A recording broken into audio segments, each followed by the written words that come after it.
Okay, so this is page 18, and now we're going to put everything together. I'm going to walk you through this very first question, and you're going to notice that at this point, what has happened is very simply, you are given a little bit of HI, you've been given some H2, and you've been given some I2.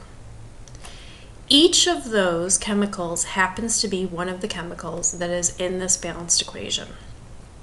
So the first thing that you're going to do is identify whether or not you are going to shift left or right. Once you know what the direction that you're going to shift, then we can set up an ICE table, because that will then mean that these will act as our initial conditions, and we happen to have the value of K.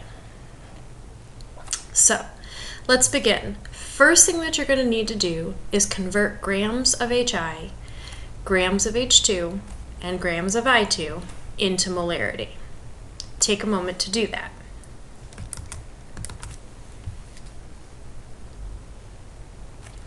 So now we have concentrations of each of those chemicals. At that point, we're going to go ahead and try to decide, is it shifting left or right? And we're going to do that, remember, by calculating with the Q. So now we have 1.19, and we're going to multiply it by 0.113. So our hydrogen times our iodine. And then in the denominator, remember, we're going to take our HI, but the coefficient is a 2. So we're going to square that value. Once we've got this, we can now calculate Q. And once we calculate Q, we find that it's a 17.4, which is significantly larger than the K value that you see above. And remember that in order to decide which direction the reaction shifts, you need to compare it against the K value.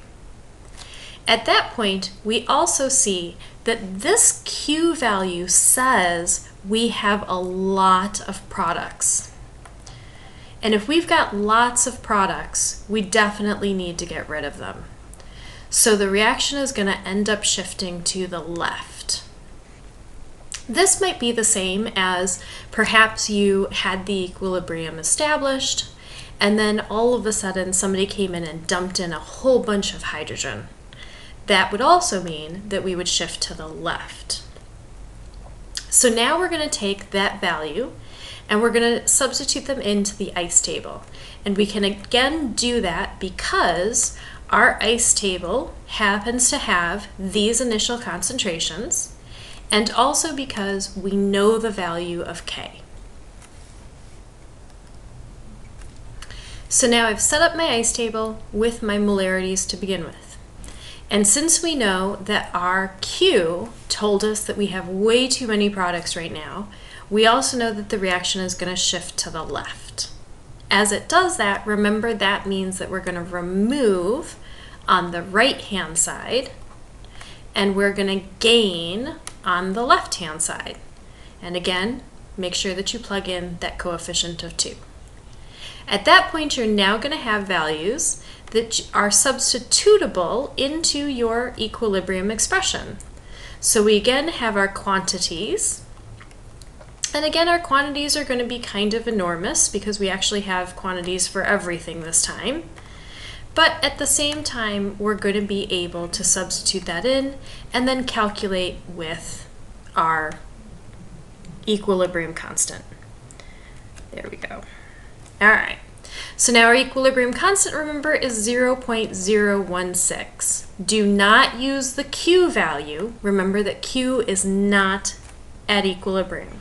K is at equilibrium. So that's the value we want to make sure that we use. And then we're going to go ahead and substitute in each of these quantities that we found for or from our ICE table. Again, remember that because your HI happens to be in or with a coefficient of 2, remember to square it as well.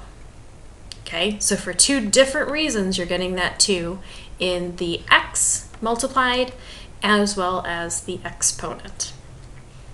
When we then go ahead and take calculations of that, we're going to find that our NSolve provides for us the calculation of 0.112.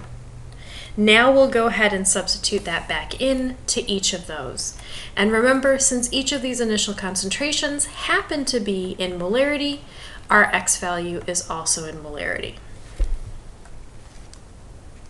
All right, so now we sit down and we've got them calculated, and we see that we have 0.312 molar of HI, 1.08 molar of H2, and hardly any of that iodine left at 0.001 molar. So now you can do the next two questions and go through and calculate them using again both the, using again both the value of Q in order to make a comparison against K, and in order to then decide which direction the reaction shifts. And then once you know that, set up your ice chart, shift in that direction, and then calculate like your ice charts have been calculated by plugging them into the value of K in the expression.